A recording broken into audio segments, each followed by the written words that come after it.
I think getting as many people as possible who are interested in the issues together and talking through them is really important. It's been really interesting to see the diverse perspectives that people are coming with and encouraging sort of the intergenerational dialogue. I think everything that people do has some impact, especially something like this that brings young professionals and the older generation together.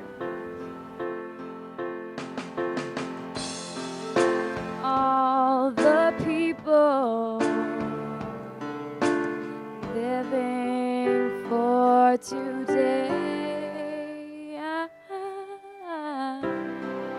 This conference helps bring people together who have the same goal in mind and helps encourage and motivate people to actually do something about environmental issues.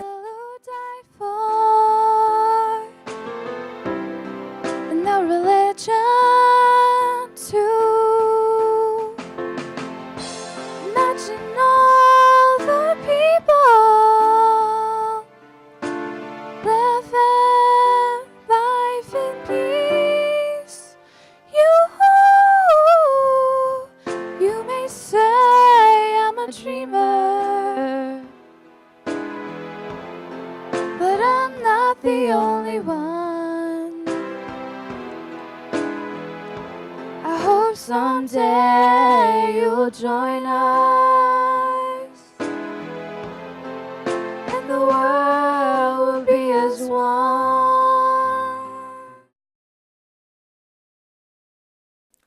At this time, I'd like to introduce our Master of Ceremonies, Lydia Duran. Ms. Duran is the Director of Development for a nonprofit in Northern Virginia. She graduated from Vassar College in New York with a with a major in sociology, and will be attending American University in the fall to pursue her master's degree in social and environmental policy. An Alexandria native, Ms. Duran got involved with Our Task this past summer and has played a major role in putting this conference together. So please at this time join me in welcoming Ms. Duran.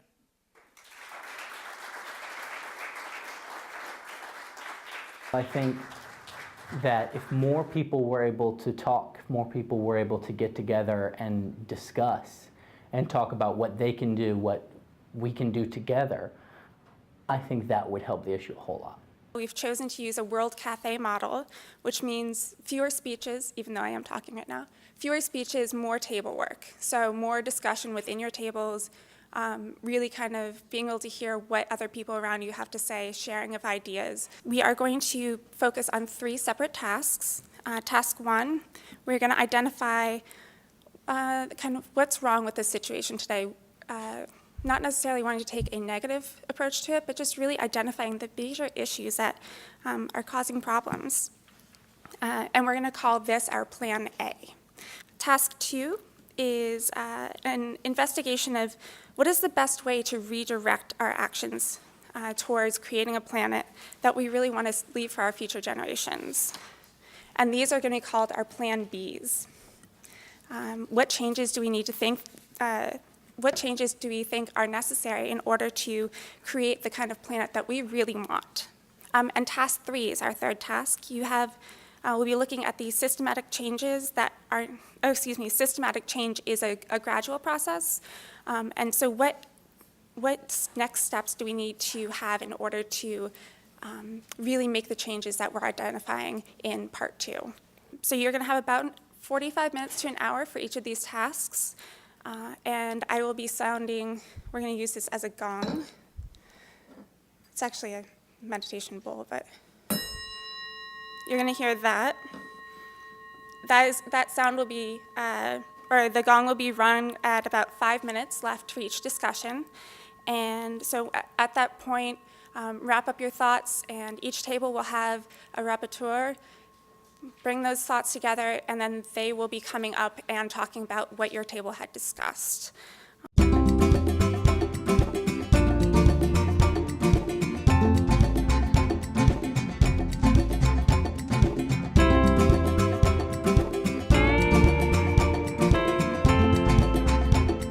There is a stronger connection. I think it feels like there's less of communication education, but it's actually that we're aware that there could be more now, where we weren't before, and so now we're like, there needs to be more. How do you build on that connectiveness? How do you build and say, my friend in Israel, my friend in Nepal? That awareness piece also has to take into consideration teaching people about ecosystems, period.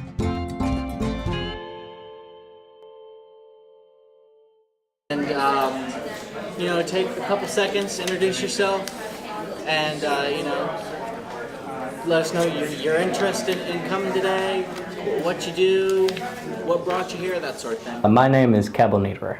I'm a double major at Virginia Tech, majoring in biology and environmental science.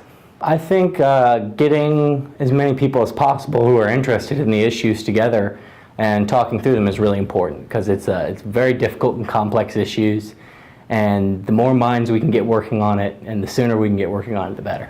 Things that we use nowadays, as far as computers, as far as cell phones. There's a really great book, Cradle to Cradle, which gives the idea of changing the way in which we design products in order to make it so that it's not a cycle where we throw it away when we're done with it. So it seems to me finding those day-to-day tasks that change the value of what you're thinking, even though you may not know fully the full impact and long-term and short-term impacts. I'm Chandra Taylor-Smith. I'm the proud mother of one of the interns for Our Task, Benny Smith, and I direct a research institute on education. And I bring a lot of my passion from my doctoral work, which was in ecological theology. I really believe this conference has made an impact, particularly locally, with bringing together a variety of people. So many of us in that room had never met before, and realized that we all have this passion and commitment to sustainability, conservation, to all of the issues that we were raising. So I think that was powerful. Now maybe I'm being too romantic, you can tell me, but most people now take for granted that, you know, plastic bags are bad. Now they may not know the full impact of it, but most grocery stores have done a really excellent job of making you bring your cloth bags. They're providing cloth bags. So I think those kind of movements where hit you right where your daily tasks are. And, you know, a lot of people, again, pick up that cloth bags, bring them, put their groceries in it, not thinking that I am really doing something that's global, let alone local. So we got a chance to kind of air and talk about, and inevitably there are people in every one of the issues. There are people who really are dedicated to the cultural, social, economic, political, all the different issues that make up why we are having some of the problems. There's no requirement for plastic bags here. It's only in Montgomery County, across the river. You could argue that, you know, particularly economically, there are a lot of other good and bad reasons that businesses have bought into that, you know. But again, it does have a bigger impact. I think almost any resource you look at, it's not being cared for in a way that's sustainable long term. I think one of the main things I've taken is the need to get a lot of different type of people together, because working out in the environment of the college, it's basically all people of the same age group, and even though people have different interests and backgrounds, a lot of us think the same way because we're the same age. So having people from a whole lot of different age groups, a whole lot of different professions and backgrounds has really produced a wide variety of thoughts on different issues, which I think has been really helpful for discussion. That's what I think is the foundation for any change. I would have to say overpopulation is a huge one.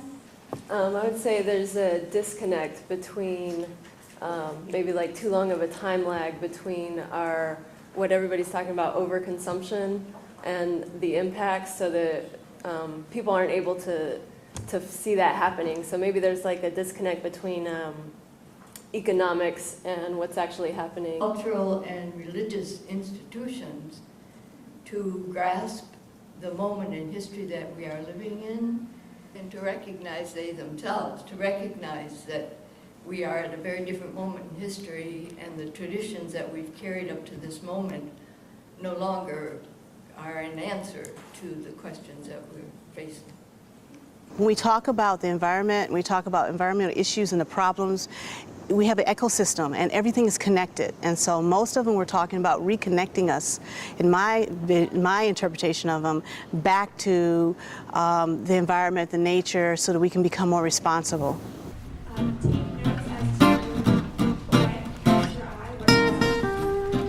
Weave together a concept of what your ideal plan B would be. What from each of these studies, what from each of these pieces of literature that we talked about today, do you think would be most effective in addressing the issues that have come up? Having some sort of action training or training on how to train other people, or trying to have many Earth 2100 conferences throughout the year, community organizations that bring people together. Because when these conversations are spur sort of the ideas or the change. I'm Dan McConville. I'm on the board of trustees of Our Task. In sitting with the groups that I have in the first two sessions, it's been really interesting to see the diverse perspectives that people are coming with, and encouraging sort of the intergenerational dialogue and promoting these perspectives, and just, I think, sort of engaging different people in broadening horizons on all of these issues that we've been talking about.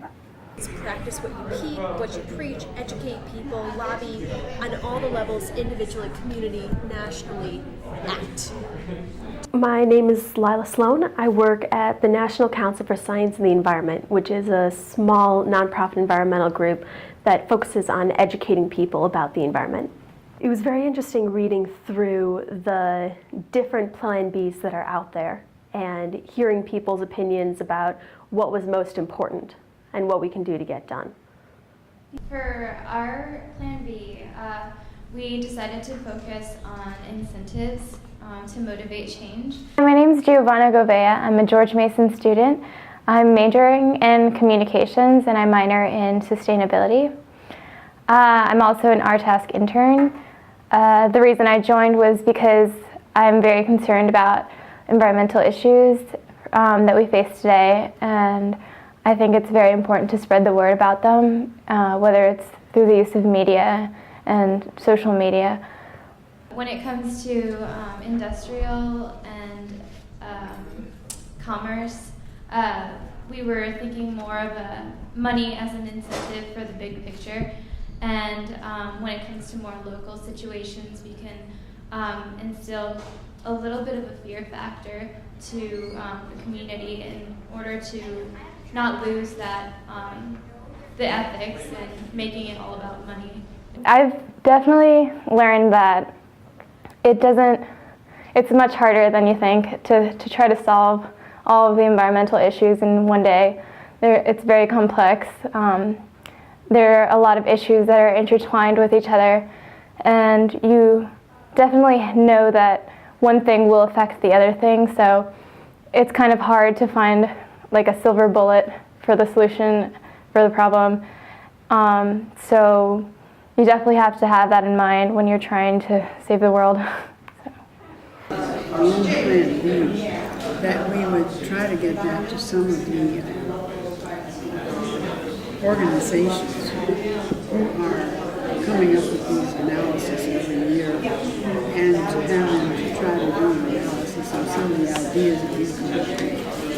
Because they've got all these things in their computer, and to try to broaden their base as to not just continue doing the same old thing, but to take a new look at what can be done systemically. We have to think about a change in culture, because it all starts with the education and just learning how to instill environmental issues into our culture will help us have a better understanding of the actual value of these issues, and to motivate us to change for the better of the world. And so in order to understand that, we have to instill that at a young age, I think, so that we can move forward and mature with an environmental mentality.